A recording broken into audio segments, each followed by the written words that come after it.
Muy buenas noches a todos y cada uno de ustedes.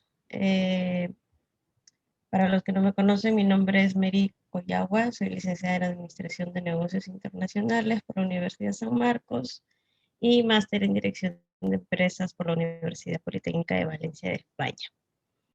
Bueno, el día de hoy, para los que estuvieron con nosotros el día lunes, vamos a continuar con la unidad 2 del módulo 1. Vamos a continuar hablando un poco sobre aspectos generales de las importaciones, de temas muy puntuales que tienes que conocer para el momento de importar, ¿no? Si bien nos estamos centrando en las importaciones de Estados Unidos, pues realmente toda esta información aplica no solamente para Estados Unidos, sino para importaciones desde otros orígenes.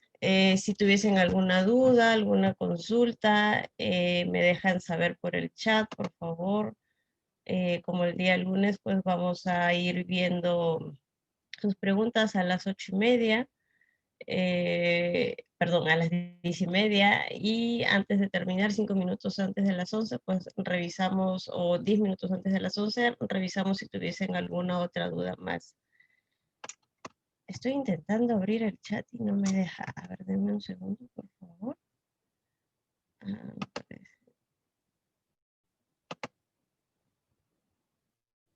ok, ok, ahora sí. Empecemos.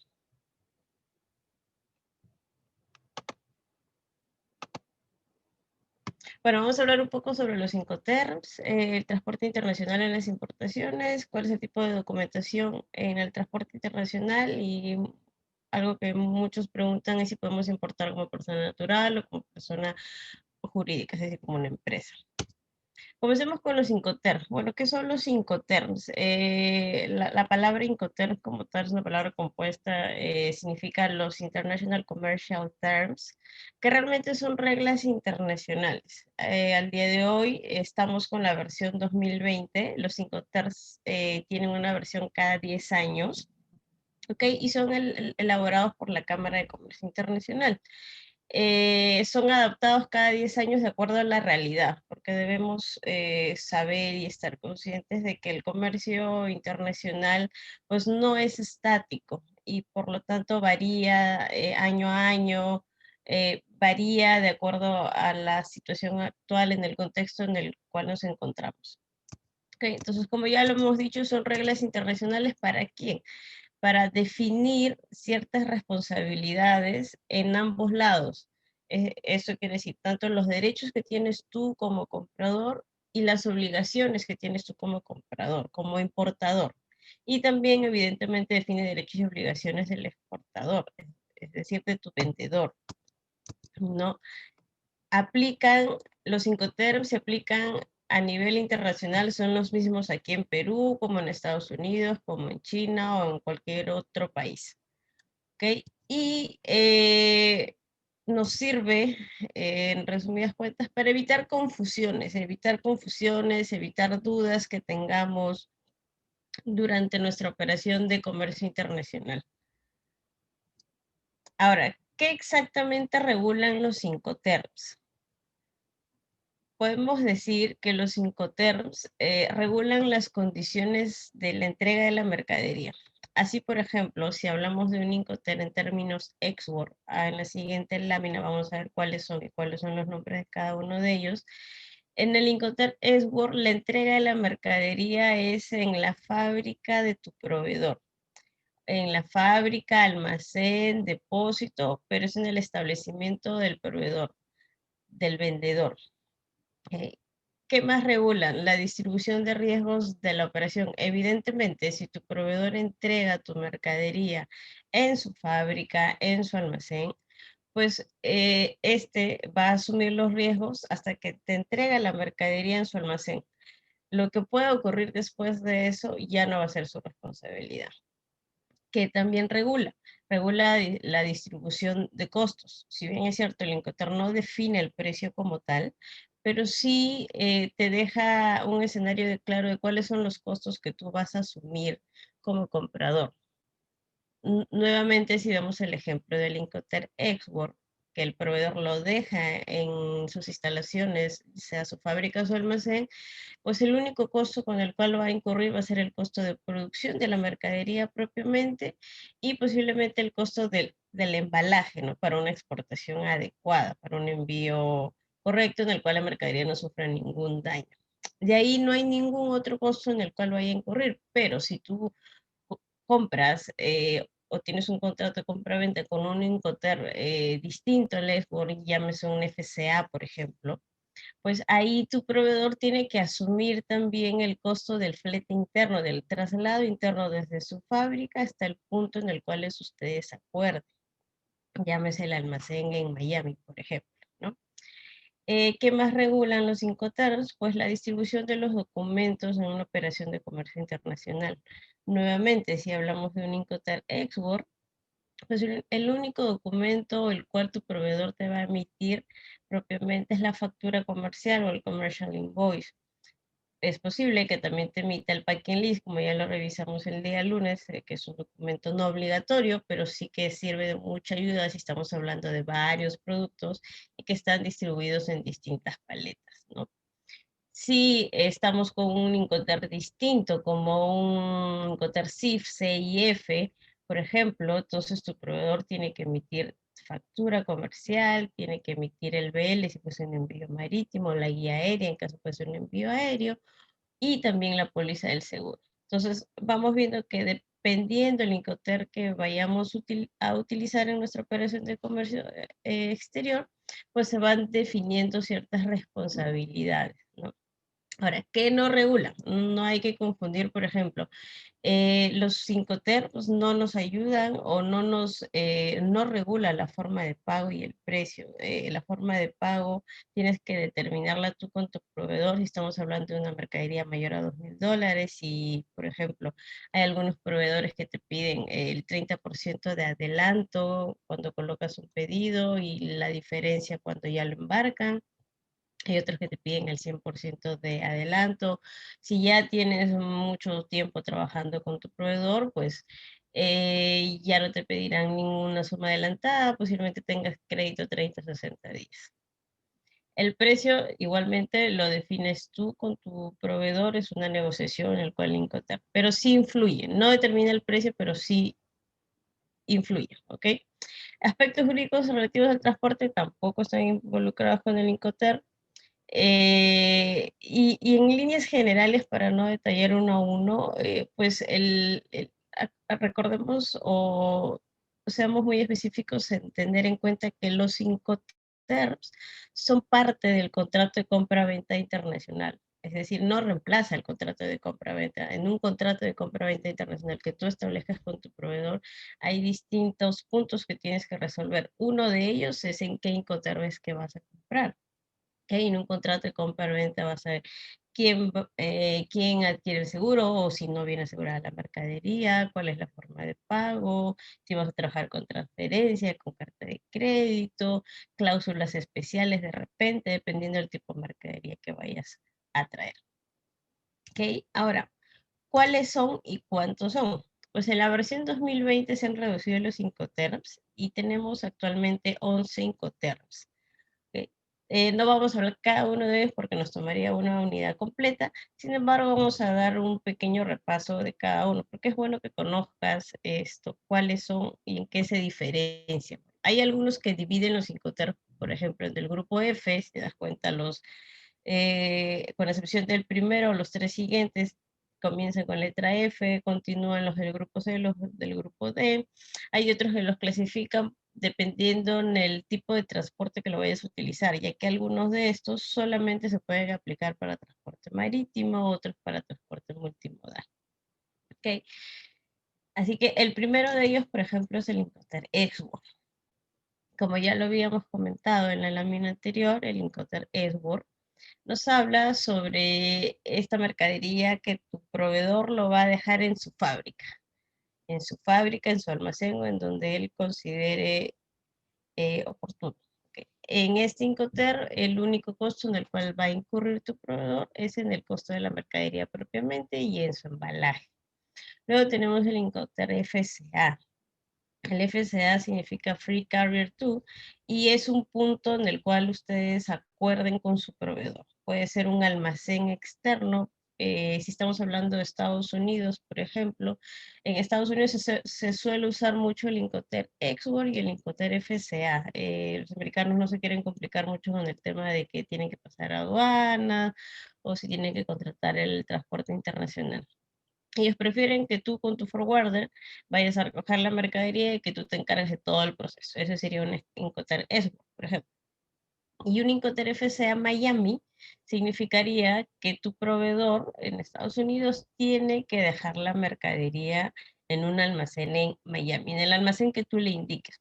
Tú le vas a indicar cuál es el almacén en Miami en el cual tiene que dejar esta mercadería. Estos son los dos más utilizados si vas a comenzar a cerrar contratos de compra-venta con Estados Unidos, por ejemplo. Luego tenemos el Incoterm FAS, el FAS, que es el Free Alongside Ship, que es un Incoterm que se utiliza cuando el proveedor cuando deja la mercadería al costado del buque, al costado del barco. No es un Incoterm muy utilizado realmente, no al menos para mercadería general. Sí lo utilizan para ciertos commodities, pero para efectos prácticos realmente muy pocas veces lo vas a escuchar o creo que lo vas a utilizar. Yo en mis 9 años de experiencia en comercio exterior no he cerrado ningún contrato de ningún FAS. El siguiente, que también es bastante utilizado, es el FOB, el Incoterm FOB, que es Free On Board. El Incoterm FOB, la entrega sí es cuando la mercadería cruza la borda del barco. Es decir, tu proveedor, además de, evidentemente, asumir el costo del producto, del embalaje, del transporte interno, tiene que asumir también los gastos de aduanas en el país de origen. Y su responsabilidad acaba cuando cruza la mercadería la borda del barco. Y si ya estamos hablando de barco, entonces este es un Incoterm que se usa en el transporte marítimo, es exclusivamente para el transporte marítimo. ¿Ok? Es uno de los más usados también. En este caso, tu proveedor no contrata el transporte internacional, el responsable eres tú. Tú ves cuál es la mejor opción de transporte internacional. Por lo tanto, tú tienes la opción de decidir, ¿no? Con qué agente o forwarder o línea naviera quieres cerrar tu compra-venta. El siguiente Incoterm es el CFR, que es costo y flete, cost and freight. Este es un Incoterm que se utiliza no solamente para transporte marítimo, sino también transporte aéreo y cubre, como su nombre lo dice, el costo de la mercadería y también el flete internacional. Flete internacional que puede ser marítimo, puede ser aéreo, puede ser terrestre o ferroviario inclusive. El siguiente Incoterm es el CIF, que es costo, seguro y flete, que es lo mismo que el CFR, con la diferencia es que tu proveedor va a asumir también y va a contratar una póliza de seguro de tu mercadería. ¿Okay? Y el CIF, a diferencia del CFR, el CIF sí se utiliza para transporte marítimo, solo y exclusivamente para transporte marítimo. Hay algunos proveedores que les gusta trabajar en CIF porque tienen el control de toda la logística hasta el puerto de destino. Va a depender de la negociación, va a depender de la política de tu proveedor. El siguiente Incoterm es el CPT, que es el Carriage Pay To, que es multimodal, no es exclusivo para el transporte marítimo, y la entrega es en el punto que tú acuerdes. Cubre también el costo de la mercadería y el transporte internacional. Incoterm usualmente se utiliza para transporte aéreo. ¿Okay? Y luego viene el ZIP, que es muy similar al CIF con F. La diferencia es que el CIF con S se utiliza en transporte marítimo, mientras que el ZIP con P se utiliza en otros transportes, sea aéreo o multimodal. Luego viene el DAP, que es entregado en lugar de. Esto, además de cubrir el costo de la mercadería, el flete, se acuerda un punto en destino para entregar la mercadería. El DPU, que es un Incoterm que no se suele usar mucho realmente, es bastante similar, solamente que en lugar de acordar dejarlo en un almacén en destino, pues es responsabilidad del proveedor que la mercadería sea descargada. Por sus condiciones es bastante poco usado también. Tenemos el último Incoterm, que es el DDP, que es el Delivery Duty Pay, que se entrega toda la mercadería con los derechos pagados. Es decir, por ejemplo, este Incoterm se suele usar cuando, digamos que haces una compra a tu proveedor de 100 productos X, ¿no? Y de los 100 te vinieron 2 mal. Tú ya pagaste, ya te llegó, te diste cuenta que te llegaron mal.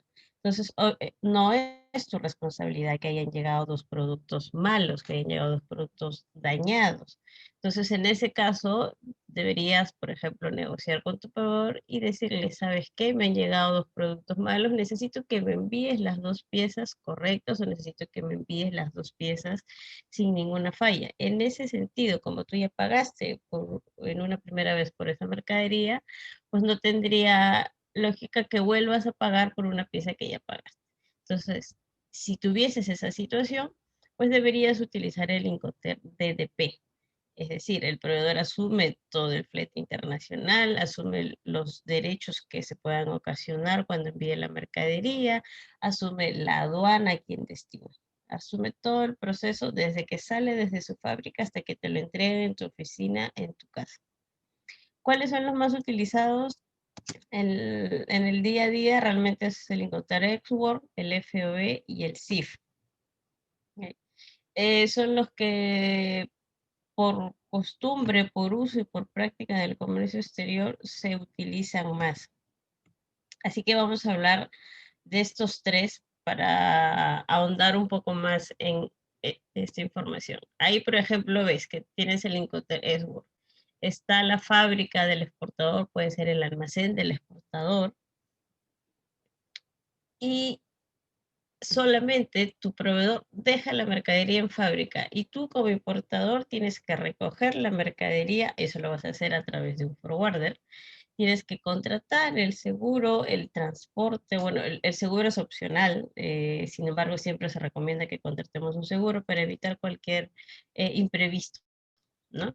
Y tienes que hacer los procesos de aduana tanto en origen como en destino. Ahora, el precio de la mercadería, ¿qué no incluye? No incluye los fletes, eso lo asumes tú como comprador, no los seguros, no el despacho de aduanas en origen, ninguna otra maniobra. Es un Incoterm bastante conveniente para los proveedores realmente porque basta con que produzcan la mercadería, la embalen para exportación y tú haces todo el proceso adicional, ¿no? Ahora, el Incoterm FOB. A diferencia del export, ya te vas dando cuenta que el riesgo o lo que tiene que asumir tu proveedor, además de fabricar y de embalar la mercadería, también tiene que asumir los gastos de aduanas en su país de origen y los que se puedan generar para el embarque como tal. Como ya lo he comentado anteriormente, pues el riesgo cuando cruza la mercadería a la borda del buque, ahí es cuando se cumple con el Incoterm FOB. Y tú como importador, pues tienes que contratar el transporte internacional con el forwarder que mejor te convenga y contratar el seguro en caso lo decidas así, ¿no? Y efectuar el despacho de importación aquí en destino.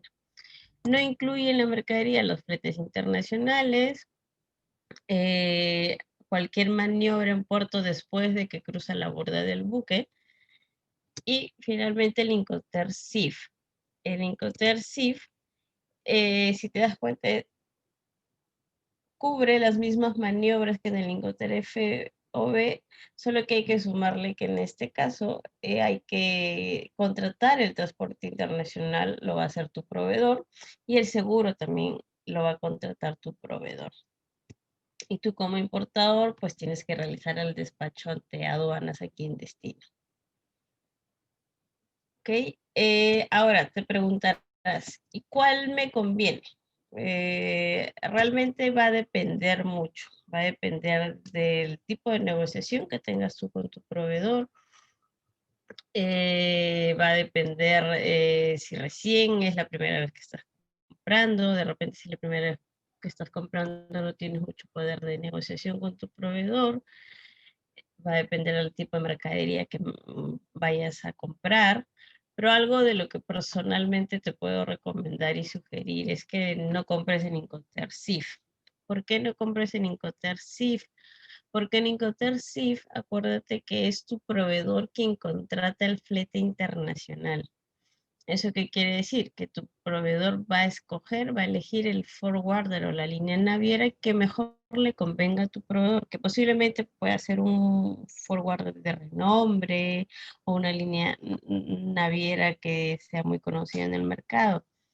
Pero ¿en qué no te va a beneficiar? En que las condiciones del flete internacional, los recargos que puedan tener, no los puedes controlar tú. No sabes tú si cuando llegue la mercadería, el forwarder o la línea naviera te vaya a cobrar recargos como handling, THC, BAF o algún otro que se pongan creativos y te vaya a cobrar.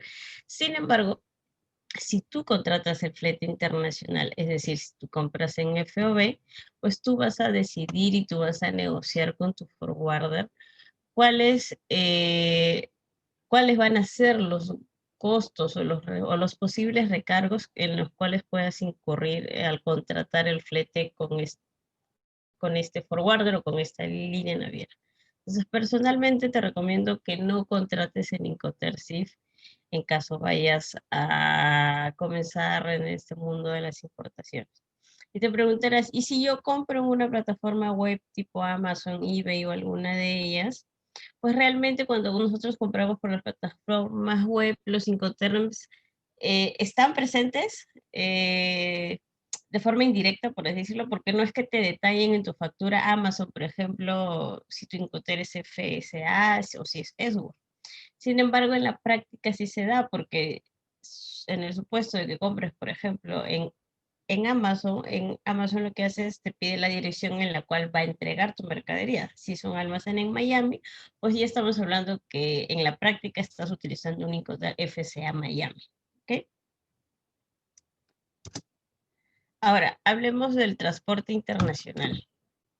¿Me dejan saber si hasta aquí tienen alguna duda, chicos, alguna pregunta? Nuevamente tengo problemas con el chat, no sé por qué no lo puedo ver.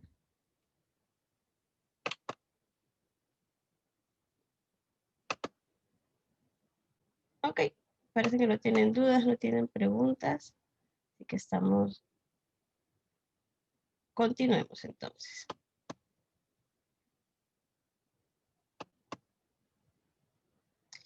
Ok, continuando con. Aquí alguien nos está preguntando. A ver.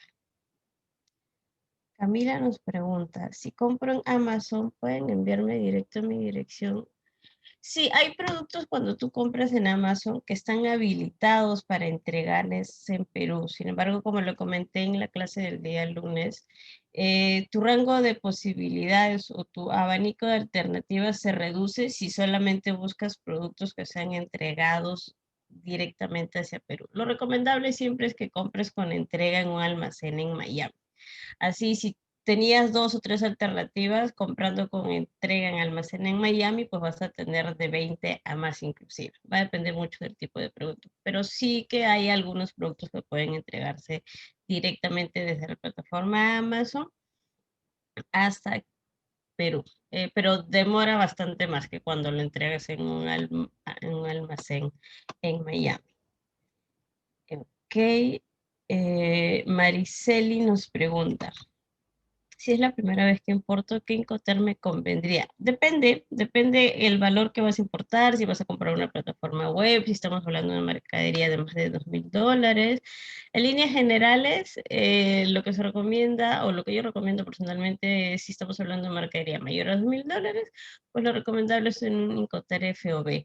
FOB porque tú como comprador vas a decidir cuál es el flete internacional que vas a pagar. Si lo quieres contratar con Pepito, con Juanita, con cualquiera.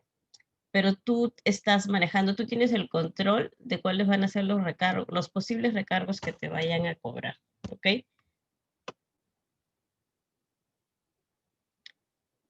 Jonathan nos pregunta: si es la primera vez que voy a importar de USA, ¿cómo contrato un flete hacia Perú?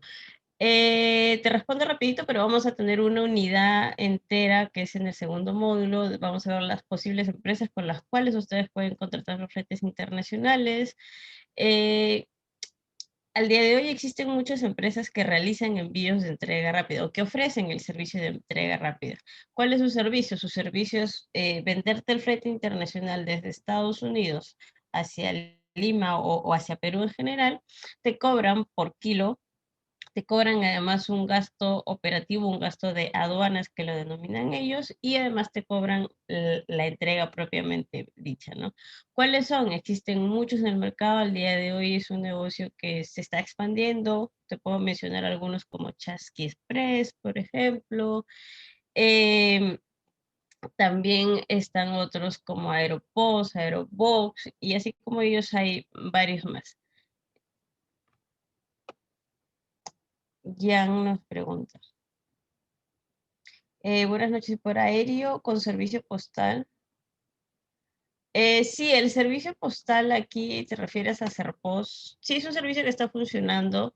Tiene ciertas demoras realmente, pero sí puedes comprar a través de Serpos. Y, por ejemplo, usualmente utilizan Serpos cuando compras por plataformas web en la opción de cuando tienen entrega directa a Perú. Utilizan allá en Estados Unidos el servicio postal de Estados Unidos, que es el USPS, y para el ingreso aquí a Lima utilizan el servicio Serpos, pero eso sí se puede demorar bastante. Entonces lo recomendable es utilizar un servicio privado que realmente no es tan caro por kilo. Al día de hoy están cobrando entre 8 a 9 dólares, así que personalmente sugiero eso, ¿no? Sin embargo, Serpos está tratando de innovar y mejorar tiempos, ¿no? Es bueno comentarlo también. Si tengo varios productos, lo recomendable es juntarlo en un almacén. Sí, claro que sí. Si vas a hacer una compra en plataforma web, por ejemplo, eh, si no excede los 200 dólares, no vas a pagar ningún derecho. Si está entre los 200 y 2.000 dólares, pues vas a pagar el 4% de valor en más el IGB. Lo recomendable, evidentemente, es que hagas en una única compra, si sean distintas facturas, que venga en un solo envío, que no sea muy pesado. Ok, continuamos entonces, chicos, con la presentación.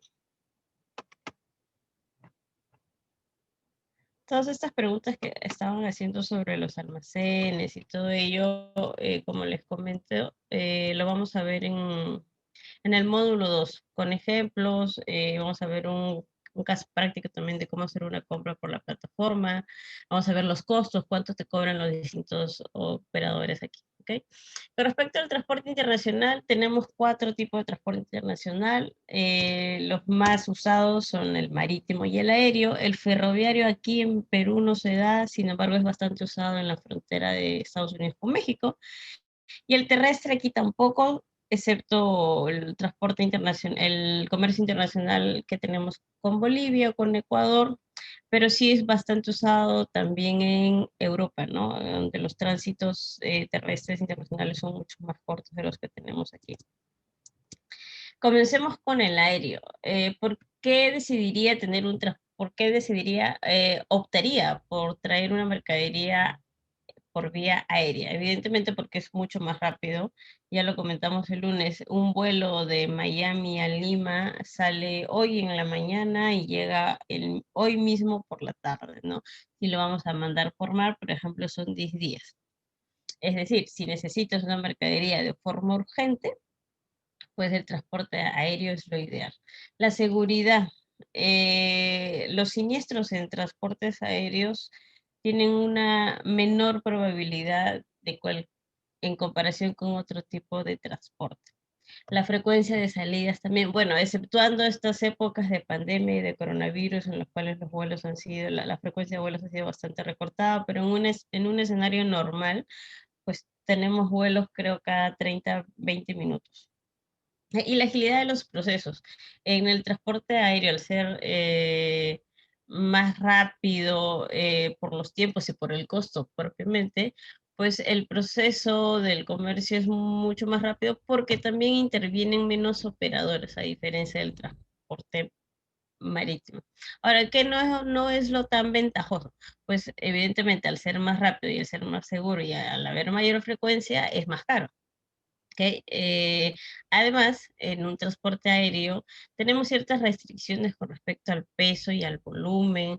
Cambios climáticos también, a veces se suspenden vuelos cuando hay mal clima. Y en la tipología, acuérdense que en un avión regular en el cual va pasajeros y carga, el espacio que se le destina al manejo de la carga es muy inferior en comparación con una nave, ¿no? Por lo tanto, si tienes una mercadería que es muy voluminosa o que sea de mucho peso, es posible que tengas ciertas demoras en encontrar un transporte aéreo. Pero al haber tantas opciones, no te desanimes. Nuevamente repito, ¿en qué caso sí deberías usar un transporte aéreo? Es cuando necesites la mercadería de forma urgente. ¿Ok?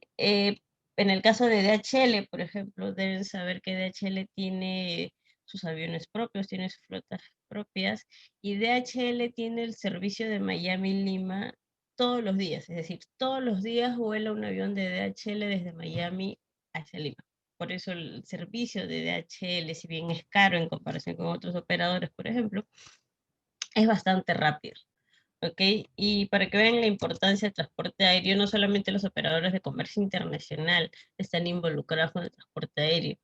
El año pasado salió la noticia de Mercado Libre, bueno, Mercado Libre Brasil, ¿no? Ha adquirido una flota de aviones para transportar su mercadería. Y justo ayer salió una noticia también de que la plataforma Amazon ha adquirido en Estados Unidos 11 aeronaves. Entonces, el tema de la rapidez y la velocidad en los envíos no solamente aplica para el transporte internacional, sino también para el transporte doméstico. Ahora, ¿cómo se transporta tu mercadería en caso vayas a traer algo por aire? Usualmente se utilizan estos contenedores del lado izquierdo que se les denomina los ULD, que son una especie de contenedores de aluminio, o también se mueve la mercadería en una especie de plataforma, se acumulan las cacas y se les pone en una malla, ¿no? ¿Quién determina esto? ¿Cómo se debe transportar? ¿Qué medidas tiene? ¿Y cuál es la capacidad? Pues es la IATA. La IATA es el organismo internacional que regula todos estos aspectos y regula también a todos los forwarders que ofrecen los fletes aéreos. No es que cualquiera pueda vender fletes aéreos por vender. Todos los forwarders autorizados en vender flete aéreo tienen un código IATA. ¿Okay? Además, la IATA regula el tipo de mercadería que es la mercancía peligrosa. Ya habíamos visto en la lámina anterior que una de las desventajas del transporte aéreo es transportar cierta tipología de mercadería.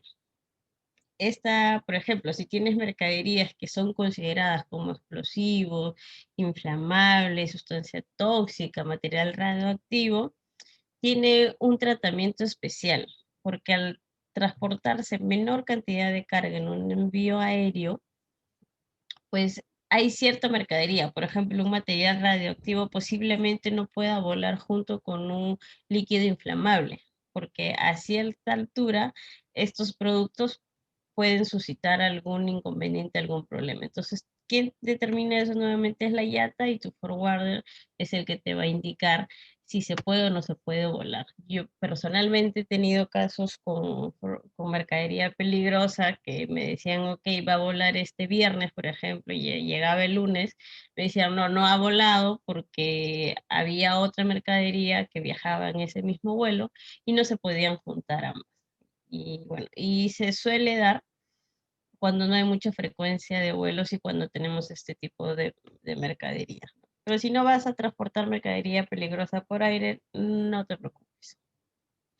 Ahora, ¿cuáles son los documentos que se usan en el transporte internacional? Pues son las guías aéreas. A tu lado izquierdo tienes una guía aérea de DHL, un formato regular, y a tu lado derecho tienes una guía aérea de otro operador, ¿no? Pueden tener un diseño distinto, pero en el fondo el contenido tiene que ser el mismo para ambos. ¿Sí? Ahora, ¿cómo es que te cobran los forwarders un transporte aéreo? El flete en una operación regular, es decir, una operación que no sea de envío courier, te van a cobrar por un factor que denominan ellos el peso volumen. DHL, por ejemplo, no te va a cobrar por peso, no te va a cobrar por las medidas. DHL tiene una formulita que te dice largo por ancho por alto en centímetros, entre 5.000, es un factor que tienen ellos, ese factor que te resulta, ese número que te sale, sobre eso es que van a cobrar el flete. Si estamos hablando de un envío de entrega rápida, es decir, menor a $200 o menor a $2.000, si lo compras en una plataforma web, pues los envíos de entrega rápida te los suelen cobrar por kilos. Así estas empresas tipo Aerobox, Aeropost o alguna de ellas te dice, ok, tu paquete pesa 2, 3 kilos, ok, te voy a cobrar sobre los 2, 3 kilos. No te van a convertir el ratio del peso-volumen que si te cobra DHL, por ejemplo, ¿no? ¿Cuáles son los recargos más usuales? Porque no solamente pagas el flete, en el caso de mercadería mayor a $2.000, pues te suelen cobrar un recargo por combustible.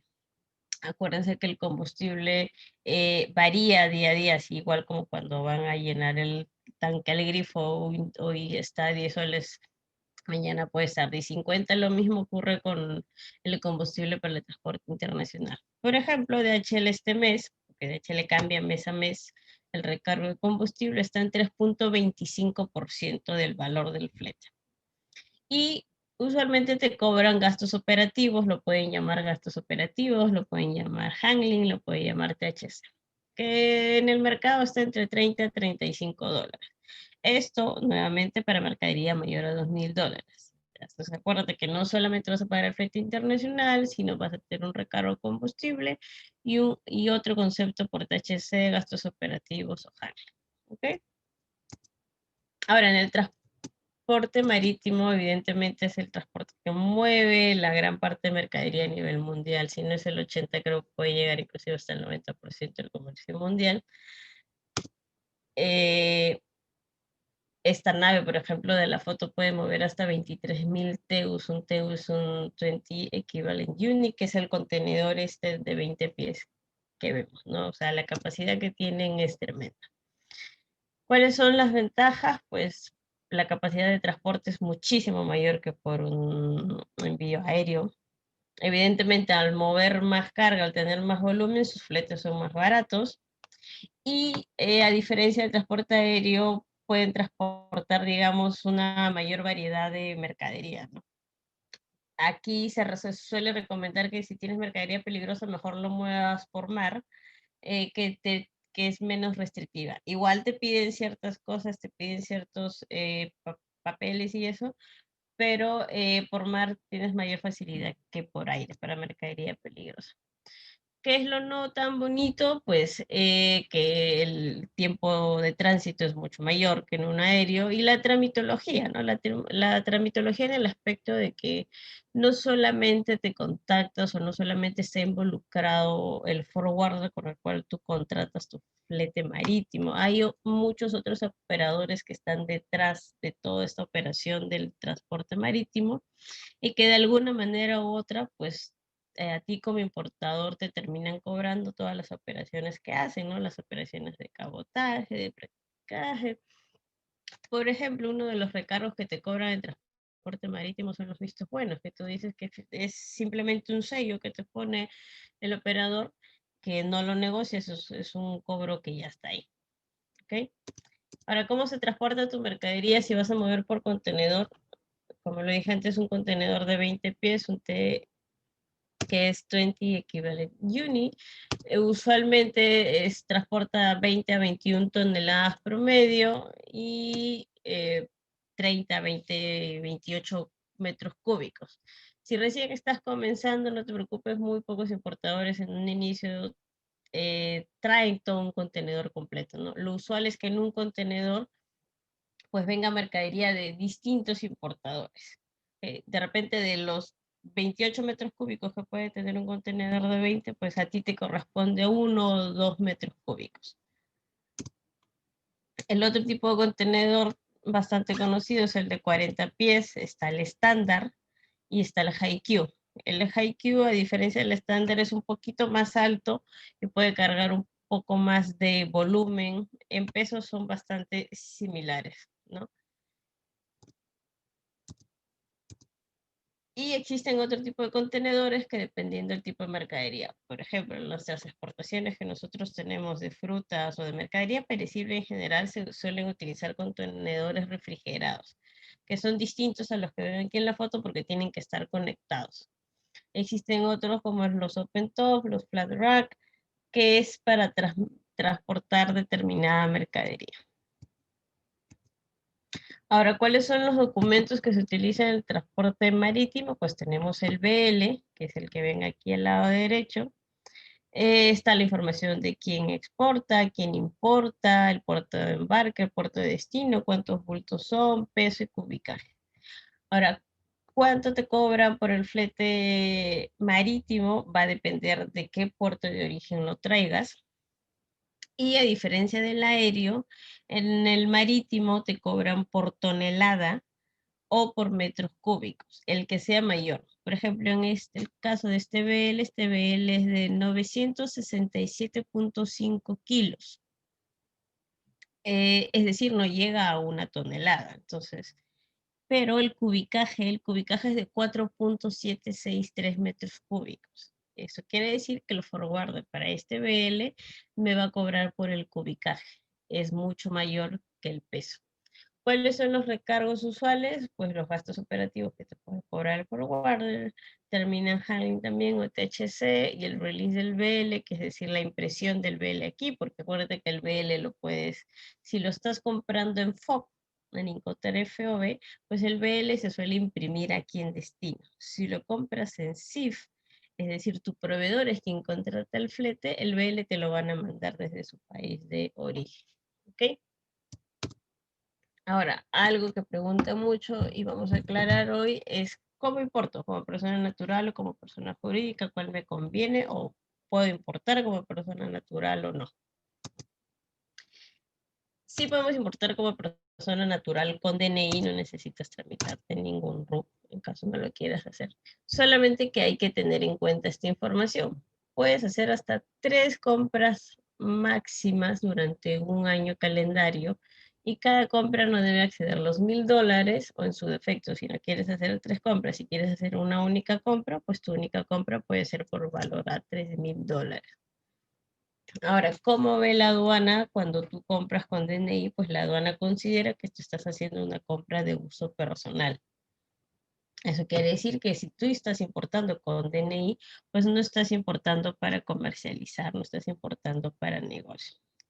Sin embargo, si bien la legislación nos indica que son 3 compras máximos durante un año, existen muchos foros el día de hoy que puedes encontrar en Facebook o alguna otra red en el que vas a leer comentarios de personas que compran menos de $200 y que posiblemente ya hayan comprado más de 3 veces. En la práctica se suele dar, no te suelen sancionar. Sin embargo, la ley es bien clara al indicar que solamente puedes hacer compras con DNI máximo 3 veces. ¿Ok? Ahora, quiero importar ya no con mi DNI, es decir, ya importé más de 3 veces, ya importé más de $3,000 al año, que es lo que se me permite con DNI, pues en ese caso puedes seguir importando como persona natural o como persona jurídica, pero ya con RUC. ¿Ok? Si vas a ser persona natural con RUC, pues a tu número de DNI van a agregarle un número 10 adelante y el último dígito va a ser un código verificado. Caso contrario, si vas a sacar un RUC como persona jurídica, ya sabes que todos los RUC como persona jurídica comienzan con el número 20 y al final tienen un número digitador también, verificador. Ahora, ¿cuál es la ventaja? ¿O para qué sacarías un RUC en todo caso? Es porque si ya estás con la intención de comenzar con el negocio de comercializar mercancía importada. Además, acuérdate que si compras con DNI y tu mercadería es mayor a $200, vas a pagar IGB. Y si estás comprando como persona natural con DNI, por ejemplo, el IGB no lo vas a ver retornado. Sin embargo, cuando ya tienes RUT y emites tus comprobantes de pago, el IGB de algún modo retorna a ti. Entonces, eso por un lado es una ventaja. Otro punto a tener en cuenta es que no existen montos máximos para importar. Puedes importar 1,000, 2,000, 3,000, 4,000, 10,000, 15,000, el monto que tú desees. Ahora, ¿bajo qué regímenes tributarios puedes importar? puedes hacerlo dependiendo los ingresos que tú proyectes que vayas a tener en un año, puede ser en el régimen especial, en el MIPE o en el régimen general. Si tú estás en en el nuevo RUS, con el nuevo RUS no puedes importar. Ojo, hay que tener en cuenta eso. Y bueno, chicos, eso ha sido todo por hoy. Déjenme, por favor, sus preguntas, sus dudas. Aprovechen que tenemos 5 minutos. Y de todos modos tienen ahí mi número, mi correo en caso tuviesen alguna duda que no estemos resolviendo. A ver, me pregunta aquí Stephanie. Tengo entendido que para comprar mercadería en Estados Unidos hay almacenes y liquidadores. ¿Qué me podrías comentar de ellos? Imagino que te refieres a los distribuidores, es decir, no en una plataforma web. Sí, existen distribuidores, es decir, quieres comprar, supongamos ropa, ¿no? Entonces existen grandes distribuidores que tienen todos estos saldos de ropa que posiblemente en la temporada anterior no se vendió y lo tienen en su almacén y te lo pueden vender por fardos o por sacos inclusive. Ese tema lo vamos a tocar también en el módulo 2, pero sí puedes tener contacto también con ellas. Hay páginas web inclusive de grandes distribuidores en Estados Unidos. Solamente que ahí hay que tener bastante cuidado con el tipo de mercadería que vayas a comprar, si necesita algún permiso, o si la marca está registrada y tienes que contactar aquí con el representante de la marca por si tienes que pagar alguna regalía. ¿Ok? Juan nos pregunta, quiero aperturar una cuenta para mi empresa que recién estoy creando. Sí, si vas a crearte tu RUC, eso es un buen comentario que me olvidé justo mencionarlo. Cuando uno va a crearse recién el RUC, hay una casilla de importación-exportación. Esa casilla la tienes que activar. Si no la activas, no vas a poder importar. Si ya lo creaste y no activaste la casilla de importación-exportación, no te preocupes, puedes entrar nuevamente tu clave azul y puedes activarla. Eso no tiene ningún costo. ¿Ok? Y bueno, y como ya lo comenté, ¿no? Si vas a crearte el RUC para la empresa, para que comiences a importar, tienes que tener más o menos claro cuáles proyectas o cuáles crees tú que va a ser tu proyección en ingresos para ver si vas a estar en el RER, si vas a estar en MIPE o en el régimen general. Jonathan nos pregunta, ¿existe alguna provisión para importar ropa de segunda mano, de ropa usada? De por sí ya digo que está prohibido por temas sanitarios. Y en general ropa no necesita un permiso. Lo que necesitaría, no un permiso, sino el pago de regalías si traes, por ejemplo, si vas a traer un polo marca Disney, por ejemplo, la marca Disney es una marca registrada aquí en Lima, existe una empresa que te cobra por usar el logo de Disney porque tiene los derechos aquí. No sé si se acordarán el año pasado, si no me equivoco, este cantante de salsa que tiene una tienda en Gamarra y comenzó a vender productos, pijamas, si no me equivoco, con varios de los logos de Disney, pues no estaba pagando las regalías. Entonces el representante aquí de Disney le tocó la puerta literalmente y le dijo, oye, si estás imprimiendo mi logo Disney, necesitas, o sea, de una forma legal, pues necesitas hacer el pago de regalías. Lo mismo ocurre en la importación, si vas a importar estamos hablando de 10.000, 15.000 o 20.000 dólares en productos, por ejemplo, de ropa marca Disney, pues te va a tocar a ti contactarte acá con el representante de la marca y hacer el pago. Pero si vas a importar 2, 3 polos que no van a exceder los 200 dólares, pues ahí no vas a tener que hacer ningún pago de regalías porque es un producto que estás comprando para uso personal. ¿Okay? Y ahí es donde se hace el tema de la triangulación, ¿no? Hay algunos que utilizan la compra con DNI personal, es decir, tienes a tu tía, a tu amigo, algún colega que quiera traer algo, pues tú puedes hacerle el servicio de traerlo por él, por ejemplo, porque lo único que necesitas es el DNI de él, que te diga cuál es el producto que vas a traer y tú contactas aquí esto a la empresa courier que va a hacer ese servicio. Y permiso especial, nuevamente va a depender del tipo de mercadería que traigas. Juan nos pregunta, ¿qué banco me recomiendas? Para hacer pago, me imagino. Si vamos a hacer un pago, mercadería mayor a 2.000 dólares, Pues realmente, personalmente, por ejemplo, en la empresa en la que trabajamos, nosotros trabajamos con el Scotiabank, no tenemos ningún problema. He escuchado otros colegas que trabajan con el mismo banco que les he comentado y sí que han tenido algunos inconvenientes. Entonces, en líneas generales, si es de tarifas, qué es cuál es el porcentaje que te van a cobrar, sí que necesitarías revisar algunos. Pero yo que vengo trabajando con el Scotia no tengo ningún problema.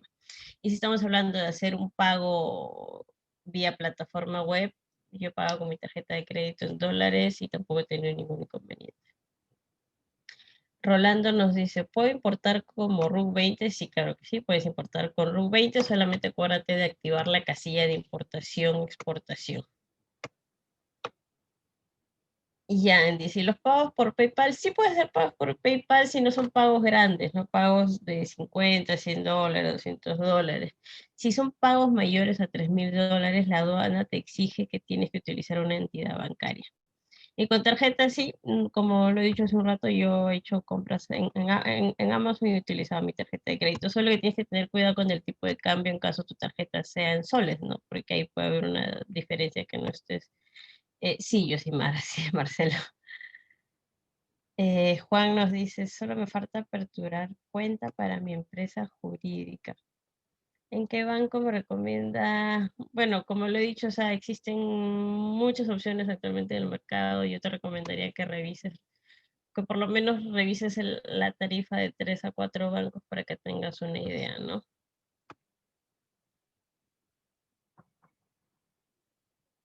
¿Cuánto es el monto tope para que puedas pertenecer? No tengo ahorita el número, te mentiría. Si Galaxy, perdona, no sé tu nombre, te consigo el dato para el próximo viernes, si vas a estar conectado en clase. Lo que pasa es que mi RUC es 15. Me imagino, o sea, ese RUC 15 no lo he visto antes, hasta donde yo sé si es RUC con DNI, es el mismo número de tu DNI y adelante va el número 10. Si es RUC como empresa, como persona jurídica, debería comenzar con el 20. Me es extraño, pero lo podríamos revisar. Realmente, más allá si es 10 o 20, lo único que tienes que tener es la casilla de exportación e importación activada. Si tienes la casilla, yo te diría, entra a tu clave Sol. Si tenías negocio de abarrotes, entonces es posible que tengas el RUS, que es el simplificado. Si es el simplificado, no puedes importar.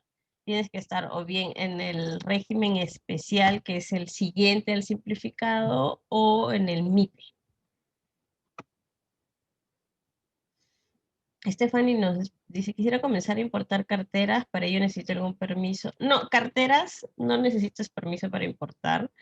Nuevamente, si vas a importar una cartera de marca, por ejemplo, una cartera Guess o una Michael Kors, estamos hablando de Estados Unidos, te sugiere siempre que si vas a comprar en plataformas de Estados Unidos es que compres un producto de marca, a diferencia de una plataforma china que no sabes si realmente te van a mandar una cartera Guess o te van a mandar una imitación, ¿no? Pero la cartera, producto como tal, no necesita permiso. Y me preguntas más o menos qué cantidad podría traer con RUC 10. Si es la primera vez que vas a importar, yo te sugeriría que veas en las plataformas web que hay como Amazon, eBay, para carteras hay alguna que es especial. Déjame te consigo el dato para el viernes. Eh, Comiences con pocas unidades. Si ya te quieres lanzar a la piscina a traer más de 2.000, 1.000 unidades, lo puedes hacer, realmente sí, pero si es la primera vez, comienza con 2, 3 unidades que no excedan los 200 dólares, así te evitas de pagar ad valorem, te evitas de pagar IGB. Aparte de las carteras, como no pesan mucho, podrías traer inclusive hasta 2, 3 y que no excedan 1 kilogramo. Entonces, por ahí sí que podrías comenzar. Marcelo, déjeme anotar, por favor, las preguntas que me estoy comprometiendo a entregarles el día viernes. Perdónenme que no tengo mi lápiz. Ok, por ahí me preguntaron el régimen MIPE, el monto máximo y una página web de carteras para que puedas buscar. Lo tengo anotado, chicos. Ok, Necesito permiso para importar artículos deportivos. ¿Qué tipo de artículos deportivos? Hay que ser bien específicos cuando necesitamos, justo no sé si estuviste en la clase del día lunes, ahí hablamos sobre el tema de los permisos de importación. Hay que entrar a la BUSE, en la sección de los manuales, ahí tienes exactamente qué tipo de productos. Pero en general, si dices artículos deportivos, yo me imagino pelotas, me imagino raquetas, me imagino bandas elásticas, estas ligas. Si son esos tipos de productos, no necesitan permiso. Pero habría que revisar producto a producto. Aerobox, sí, ya, lo que pasa es que ahora la tarifa de Aerobox, hasta el año pasado, hasta septiembre, octubre, la tarifa era desglosada, es decir, te cobraban por kilo, te cobraban el despacho de aduanas y te cobraban el delivery. Y hasta el año pasado la tarifa era de 8 a 9 dólares por kilo. Ahora, en este año, Aerobox está con la tarifa de 17 dólares, si mal no me equivoco, 18 dólares, pero ya incluye tanto esto, por un kilogramo, incluye los gastos de aduanas, y no estoy segura si incluye el delivery, pero me parece que el delivery sí es un gasto adicional, pero ya incluye tanto el flete internacional por kilo, incluye los gastos de aduanas. Puedes consultar con otros couriers también, ¿no? Aerobox no es el único. ¿De cuánto sería mi primera importación? Depende realmente qué quieres traer. Repito nuevamente, si la primera vez vas a traer hasta 200 dólares, si puedes traer con DNI sin necesidad de sacarte RUC, no vas a pagar ad valorem, no vas a pagar IGB. Vas a traer de 200 dólares hasta 2.000 dólares, lo único que tienes que pagar es 4% de ad valorem y el IGB. Si es con DNI, el IGB no lo recuperas. Si ya lo traes como empresa y lo comercializas, pues sí que vas a recuperar el IGB. Si ya quieres comenzar a traer 10.000, 20.000, 30.000 dólares, también lo puedes hacer. Pero nuevamente, repito, depende de qué tipo de mercadería es y con qué intención la quieres traer, si es para uso personal o es para comercialización. Implementos del deporte de boxeo. Hasta donde tengo entendido, no necesitan permiso, igual déjenme anotar para reconfirmar, pero ese tipo de productos no. Implementos de boxeo. Sí, eso es cierto. Amazon no es de las plataformas más baratas, sí que es de las más confiables y es una plataforma en la que puedes encontrar de todo. No es especialista en tecnología, no es especialista en ropa. Existen otras plataformas, va a depender del tipo de producto que quieras comprar. En la segunda clase del módulo 2 vamos a ver todas las plataformas web seleccionadas si quieres comprar tecnología, si quieres comprar juguetes, si quieres comprar ropa para niños. Pilar, para importar celulares, si es para uso personal, puedes traer 3 unidades para uso personal. ¿Te conviene? Ahí te toca hacer un pequeño análisis de cuánto es lo que te cuesta comprarlo aquí en una tienda aquí en Lima a lo que te costaría comprarlo allá, ¿no? Si sumado el flete internacional y las aduanas, ¿te conviene? Pues sí. Yo compré mi celular el año pasado en una plataforma web y realmente me ahorré como 200 soles, así que en mi caso sí me convenía. En ese momento, ¿no? El modelo que compré ahora, por ejemplo, o sea, ha bajado muchísimo. Bueno, chicos, ok, me comentaron sobre otros productos de marca conocida. Sí, es correcto, Raquel. Nuevamente el mismo ejemplo que expliqué pero de marcas conocidas. No, el mismo ejemplo que expliqué con Disney, ¿no? Si es una marca reconocida que ya tiene un representante aquí, pues toca pagar regalías.